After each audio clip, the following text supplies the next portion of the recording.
Hello, would you mind introduce yourself to our audience? Sure. My name is Cyrus Parse. I'm the founder of the AI organization, God Studios, and the creator of AI Wars, which is a comic series and a soon-to-be movie.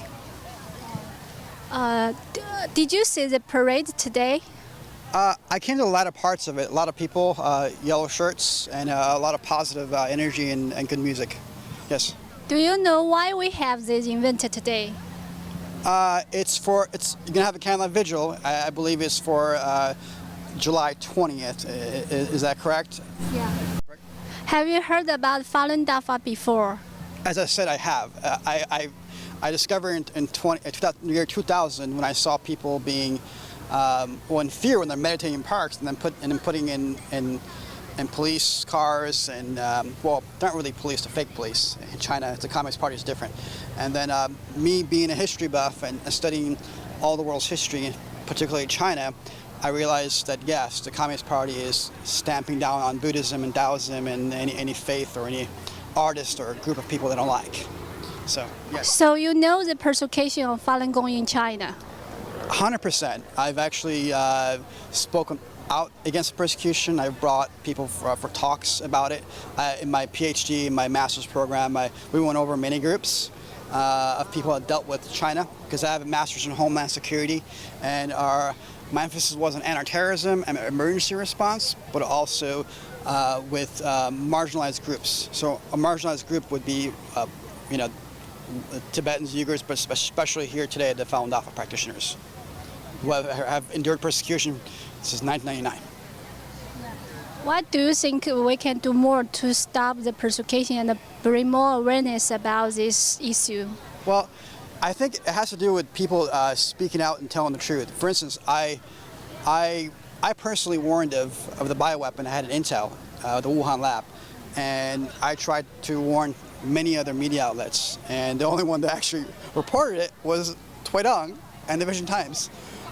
So running into the ads again, it's very interesting because a lot of the mainstream media hit it. So I believe there is a fear to speak out against the Chinese government from our corporations and our media owners, because they have friendships that go into Hollywood and go into big corporations that have contracts with the Chinese corporations who are under the control of the Chinese government. So it's very sensitive. And when we ask, for instance, when I or your people or whoever, hey, this is going on in China, it's hard for them to speak out and do anything. So what has to change? Well, did we not learn our lesson from COVID? Where did COVID come from? It came from China. But was it the fault of the Chinese people? Not necessarily, no. Whose fault was it? It was the fault of the CCP, the Chinese Communist government. They were experimenting on gain-of-function research, on a virus that will replicate and mutate and harm people.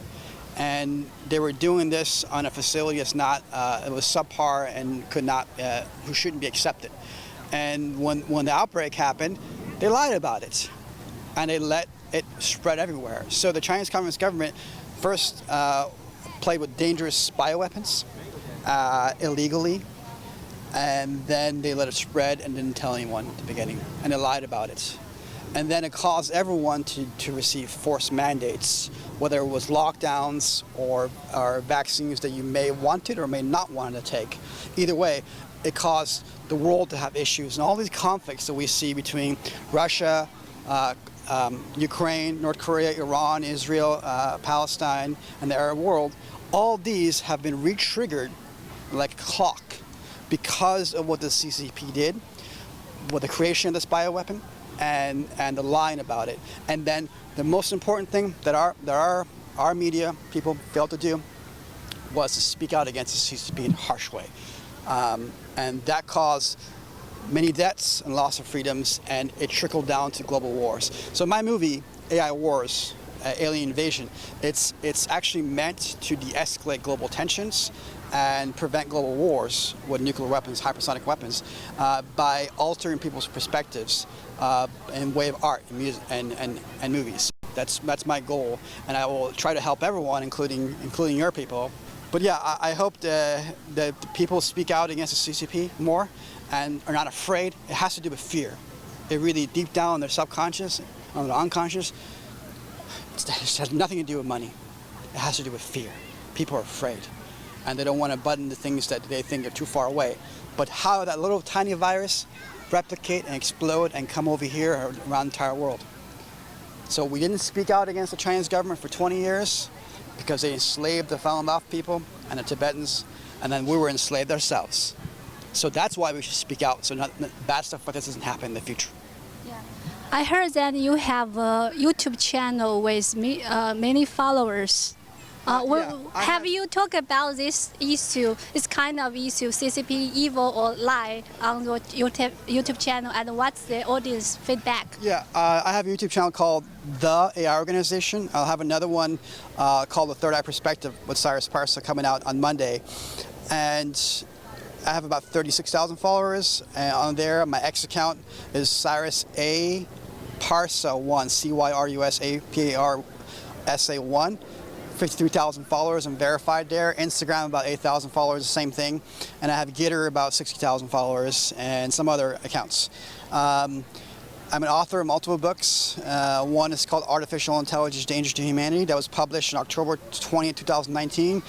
And on page 252-53, it says that the world's in danger from a bioweapon from China, published in 2019 on October 20th. So I've talked about this on my website, theaiorganization.com, and for the movie it's called, you go to godstudios.com, godstudios.com. Why did I pick God? Well, you know, some people it's a very turn-off word, some people love it. I just wanted to create not just a production company, but movies that pay reverence to heaven and the concept of goodness. So I picked God Studios. But it's also DBA AI Wars Productions. So that movie will come out hopefully next year. We just need another $1 million. So do you talk about the CCP evil things on your YouTube channel? Indeed. I talk about organ trafficking, organ harvesting, how they're arrested, the espionage, the forced tech transfer, the stealing of our hypersonic technology and the missiles, and so many of our also sex tapes. Because the Chinese government, what they do is they do honey traps. So when NBA players or football players or entertainer or corporate leaders go into China, they try to get a female person to have a relation with them. And when they do, at the facility, your hotel, wherever it is, there's some type of hidden camera. And they do this. Sort of like the Epstein's files, but the Chinese way. Yeah. So you also know the organ harvesting. You know, some people believe this, but some people, because they are very kind, they can't believe this. Do you have anything you want to say to them? Yeah, because I researched it. It's not very difficult to believe because China started this in a legal way in 1984. And it passed a law that any prisoner who is executed, their body is property of the state. Hence, they can the organs can be viable for transplant. And then you have a few million Falun Dafa practitioners in concentration camps from 1999 afterwards. And if you have 10 million camps and 1 million goes missing, and you're making $1 million to $5 million a body, whoa! How is that hard when you have 1.5 billion people in a country? I think the population has gone down considerably since COVID, and also maybe vaccine complications as well. Yeah. Do you have any words to the Chinese Falun Gong practitioners who are still under persecution and they never give up? That's a hard one. I had interviewed one called Chin Jin when I housed a seminar at a Peace and Justice building with former Secretary of State of Canada and a very famous Jewish man named David Matas, Nobel nominee. And this man, it was very interesting. He said they took him the first day, they tied him up for 7 days, and they hung him from the ceiling, and they said, we'll let you go if you just give up your faith, and he wouldn't. And then they put a machine gun to his head and said, just say you give up, and Falun Dafa will let you go. And his response was, I followed Zhen Changren. I will not. He didn't never quit. So for 7 years, he never gave up. And finally, the chief of the warden there let him go. He never hit back. He never gave up. He's strong. He had faith. So, and this is not something, and they're experiencing great tribulations to Falun Dafa, but the early Christians did as well, being fed to lions and so on. And so many different faiths in the past have gone through this, or political prisoners, or artists, or educators, or scholars under bad movements like the CCP. So my word to them is, I suppose, be strong and have faith, and don't give up on anything you do. Even myself, I went through a great deal of tribulations trying to talk about COVID in 2019, trying to warn world leaders. Nobody believed me. Nobody read my story. Only actually Tuidang and Vision Times did. So, but it was a little after because I didn't know about you guys. So yeah, that's my word to the Chinese people and to the people of the world just in general, to have faith and think positively. Don't let emotions or negative thoughts control you.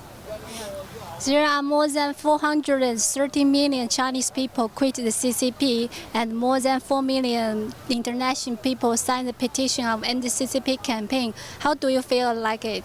What do you think about it? That's a good number of people, but it should be like 1.something billion. It should be all of them. You know, I live in China for about a year. I live in the mountains and monks. But when I come into the town, I see the suffering of the people.